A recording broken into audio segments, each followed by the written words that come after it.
Where's it? It's recording. Is it? Where's the number at? Oh, I see it now. Okay. Hi. Hi. Hi, I'm Layla Hameen from Halo Arts. Hi, I'm Gio from Tiger Boys. Woo! And today we'd like to welcome you to our new program entitled Crayons and Conversations. It is the first episode and we're just winging it. So, I mean, we have the basic idea set up. We have this situation where, like, we got some paper, we got our drawing utensils. Crayons. Yeah, we do have crayons for our crayons and conversations. So, okay. And we're just going to be talking about whatever comes to our mind. And yeah, we're just going to doodle, free drawing, and drawing. I put an L in there. Drawing? Free drawing. We're going to be free drawing some cool stuff and coming up with some just... While we just chat. So, yeah. Welcome to our first chill session. So, yeah. Yes. Welcome. Welcome. Okay. So, Actually. let me see. You know, when I was growing up, I always would lose my crayons. All the time. I never kept up with them. That's funny. I would always use my Game Boy. Really? I would find it. Yeah. And see, with me, I had a crayon box and everything. Like, it never fails. I would always get, like, a fresh new pack of crayons. And then I would forget to zip the bag up. And then I would toss it into my book bag. And then before you know it, they'd be, like, all lost and bent up. And, yeah, I didn't have a good track record of keeping track with my crayons.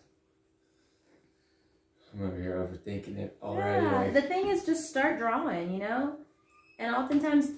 Like, I didn't like those lines. Alright. Just keep going. I'm just coloring. That's usually how I am when I'm just sitting here by myself. I'm just like, yeah. I'll make one line that I really hate, and I'll throw the entire piece of paper away from See? me.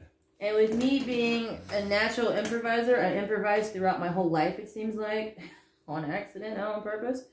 I just kind of go with it. Oh my gosh. They're going to have to pay us for that product placement. Wait, I said the name. Dyslexically. I said bar stugs. Bar stugs? We used to call it buck stars when I was in college. Oh, buck stars, yeah. Yeah, we call it buck stars. Let's go to a brownie, get some brownie from Buck Stars. Nice. So, Gio, what do you like most about drawing? I like to discover something cool. I'm looking for something cool. Yeah. And if I can end up accidentally or intentionally making something cool, then I've nailed it. Yeah. So I'm hoping to do something cool right now. Nice. So Gio is actually a very talented visual artist. Oh, thank you. And he paints and does all sorts of stuff. Me, I just enjoy coloring because it's therapeutic and it gives me something to do with my hands. Obviously, it's good to keep up with your fine motor skills and whatnot, but it's something I just enjoy doing. I used to have a bunch of adult coloring books too a couple years ago, but nice. Kind of tossed those out after a while. Adult coloring books, like you would color naked men and women. Adult coloring books. They were just like mandalas and stuff like that. I don't know. I guess I don't know what age group we're going for here. Should I put a filter on? I don't know. If anything, this is Joe Rogan level maturity. Oh What's my going gosh. on here? I honestly, I didn't really have an idea in mind of what age group we were aiming for. But, you know, there's always that lovely edit button if something's too heavy, you know. But oftentimes within, I think, like art therapy, they have kids draw their feelings out and stuff. I've noticed that, like... You shake the table a lot when you're coloring. Oh, sorry. I'm trying to do my straight lines. Oh, see, he's so orderly and, like, organized. I'm just like, color! Yeah, well... the visionary process is, like, easy to tap into. Yeah. After you've done it for a while. Now, how do you feel about, you know, how they oftentimes art is not really a priority within school systems, you know? Like they feel like they want to cut the budgets for art programs. Right. You've heard about that? Like a lot of schools don't really see the value in it right away. Mm-hmm. What do you think about that? I think it's people making a mistake not investing in the creative expression of children and their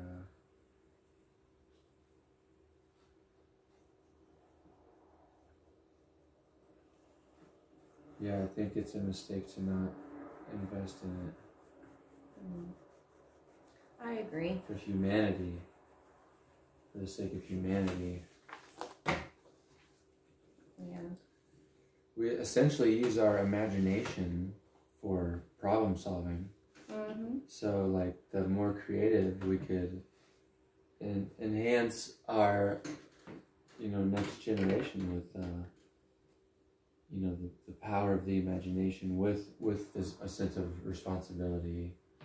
I think that would be important. So, not investing in that in school systems is a shame. It's a darn shame, man. I tell you. It's a tragedy. Yeah, I know. I always had. And Bush did 9/11. Oh my god! You're about to get taken off, bro. I'm just kidding. Edit. You know, you probably did. No, I'm just kidding. Anyway. Of course, I said in my your crazy voice. Guy watching politics at home on TV every day. Mm-hmm. Accent. Of course you did. But yeah, so who are some of your favorite artists? Visual artists? Oh man. An artist named Michael Devine. He's a painter, and he probably does a lot more than that, but his paintings are my absolute favorite. Michael Devine. Michael Devine. It sounds divine. And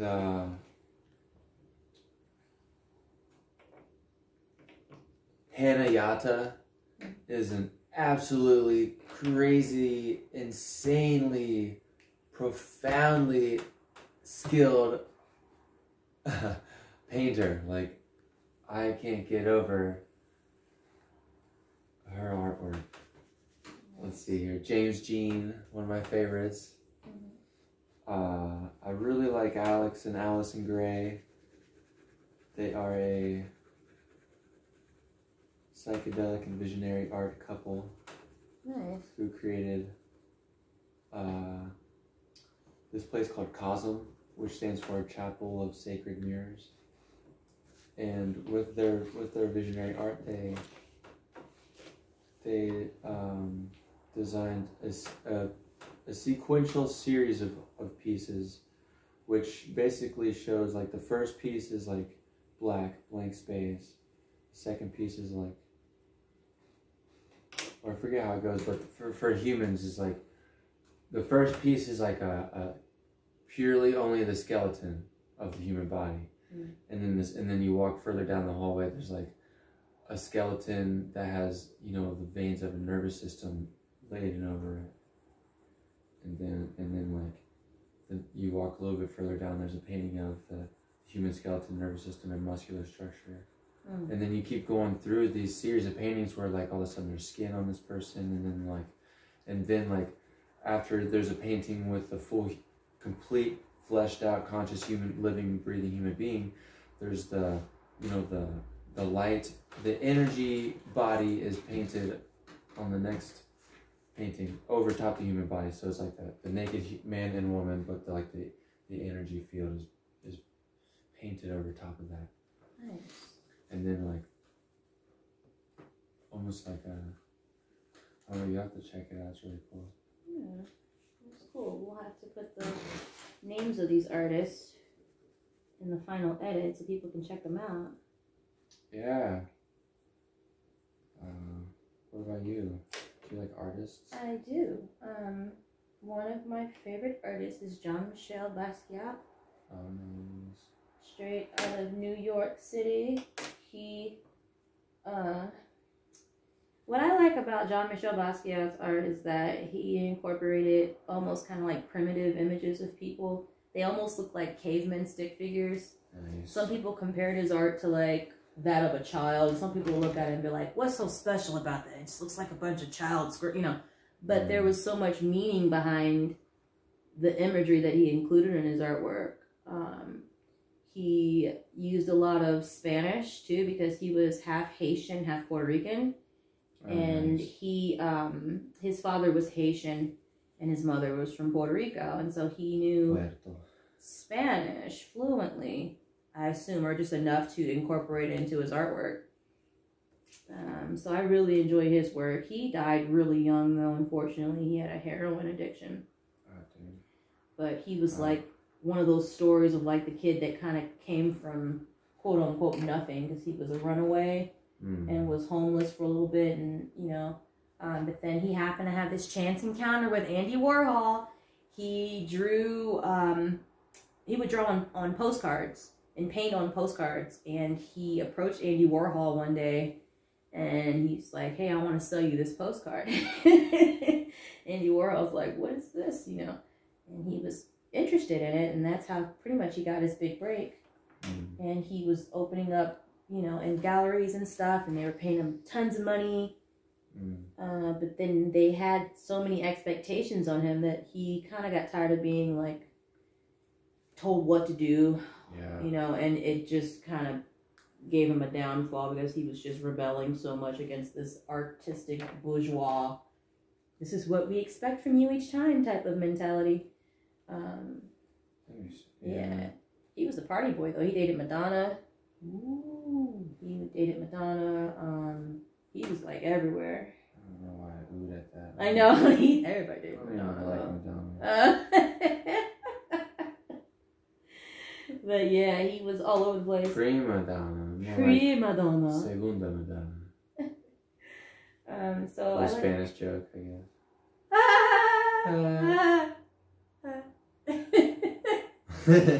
Anyway, so I like Basquiat. I like, who else do I like? That was Basquiat. Basquiat? Well, I've heard it pronounced different ways, like Basquiat, Yeah, Basquiat, I don't know. Or Jay-Z, Basquiat. I've heard Jay-Z. Basquiat. Jay-Z's gotten really into him, too, and I'm like, I liked him first. Stop being a copycat. I'm just playing. Yeah, Jay-Z, quit being a poser. No, but really, I like his art a lot. I watched a documentary called The Radiant Child, and it was really cool. And that's when I started discovering, like, oh, these paintings are really cool and interesting. Who else do I like? And see, the thing is, I'll notice some artwork, but for some reason, I cannot remember their name, and that's horrible. I need to get better at that. Like my name? Yeah, I forgot your name already. But I really enjoy just going to the art museum and seeing different pieces. You know, Dennis Rodman has paintings. Does he? Does he really? Artwork, yeah. Does he? And Jim Carrey. Jim Carrey? Has a ton of paintings. I know Chris Brown started doing some art too. He does like, I think, like paint splatter art or something. He was doing and selling. Who else? A couple other people. Paint. But yeah, art rocks, man. It looks like you're making a little bit of a very intricate piece there. It just literally flows. Like I don't know where it goes. Nice. You just gotta let it go.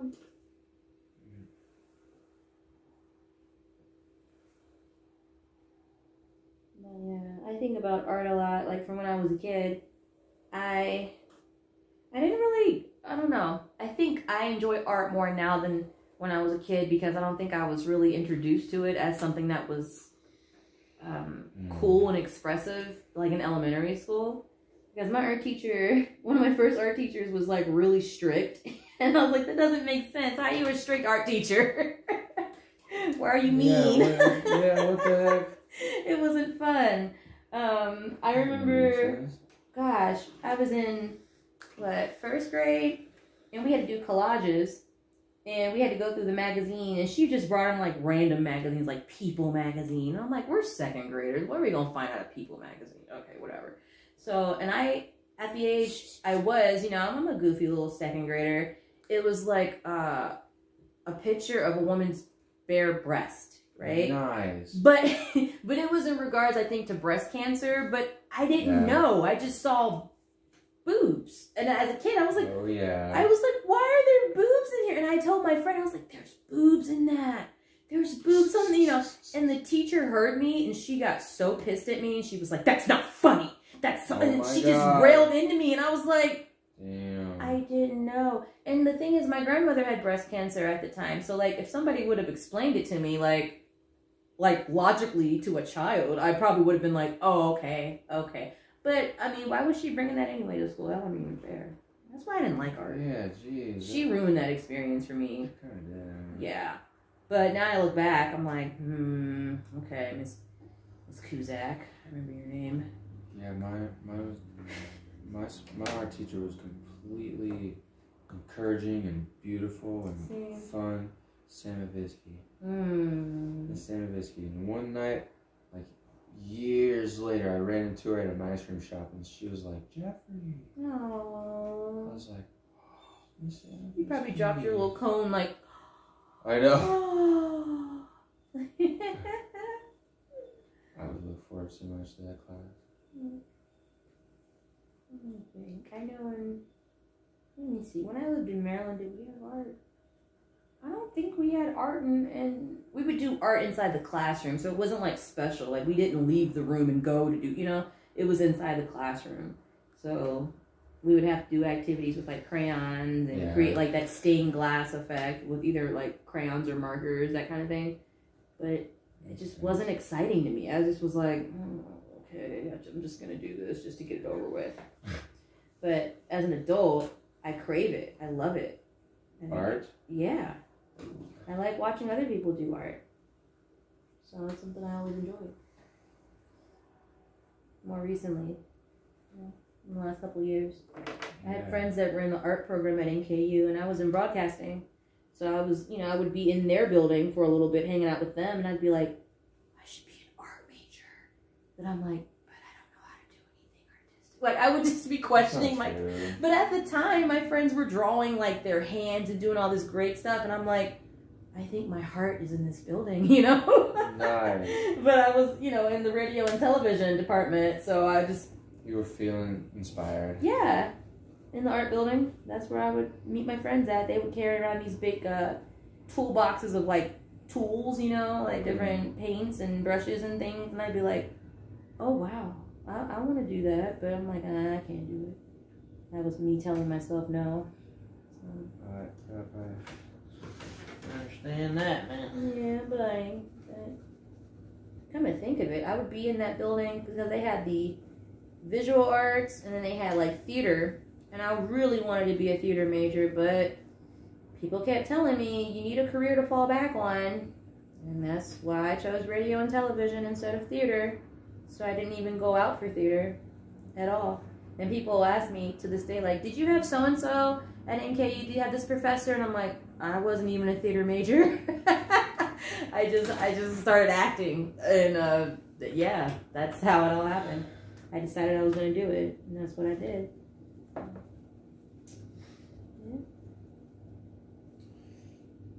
Do you, Google? That's what it was. So I'd walk into that building and be like, oh, this is where the honesty is. Everyone is so loud and expressive. Oh my God, and I'm so quiet. How would I do this?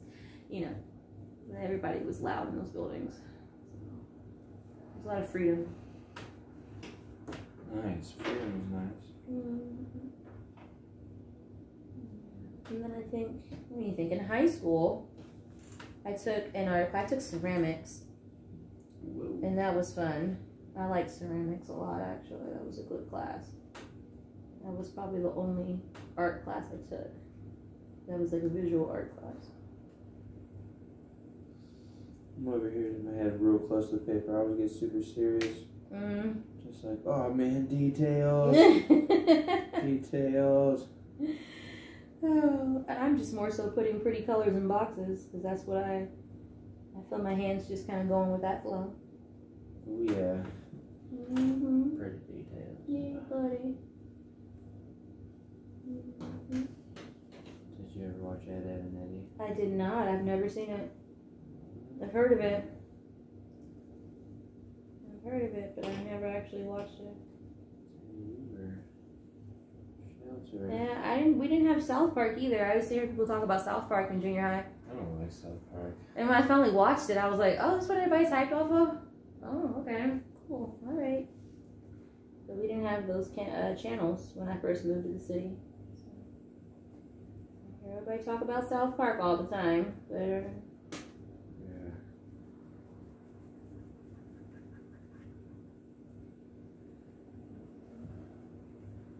Minami no koen no koto ga suki janai yo ne.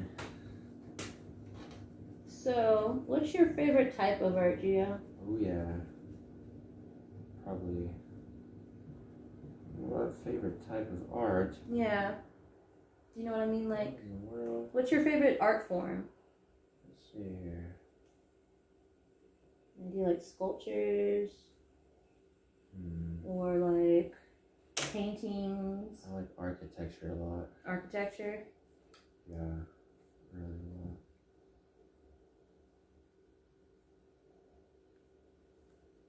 I like castle structures. I like big old church structures. Mm.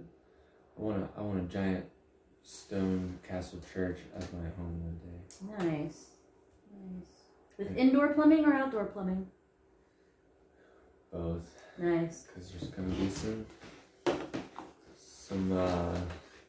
parties at the castle ranch. So come on out. Coming to, soon. come on out to Gio's Castle Ranch, and you'll be able to ride a goat for $10 an hour. An hour? Yeah, can't break their bags. So that's your ideal architecture.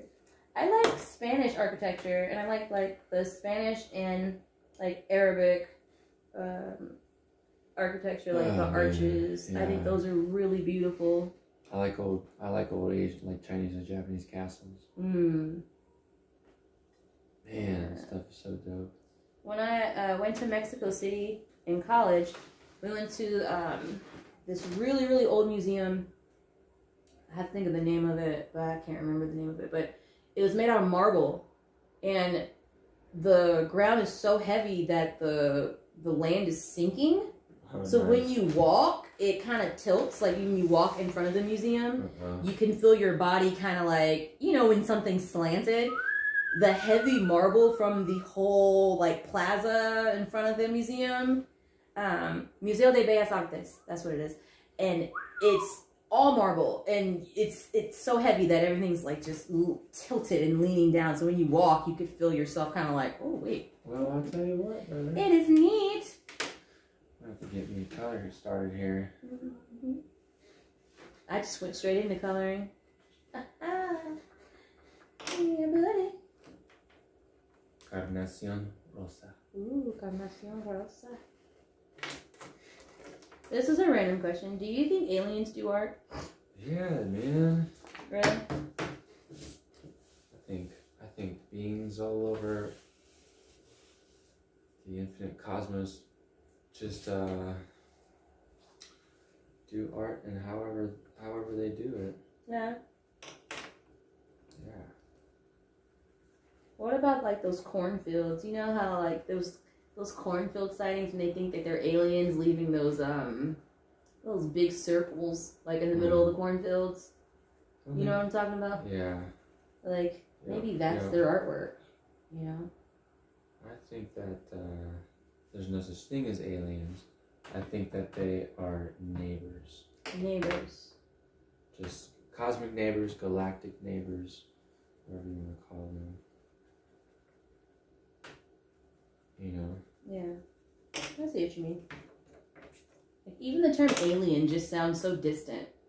You know? It's like, oh man. Or like when they say they're an illegal alien. Like it sounds so like, yeah, kind of heartbreaking. it hurts my heart. Like, why are you calling him a what? Like, oh no, I don't like it. Illegal alien. You're an illegal alien. Like, wait, what? that doesn't sound nice. It just doesn't have a good ring to it. Like, It's I don't like legalese, it. dude. It's the language of heartbreak. I don't like it. I don't like it. No. I don't like.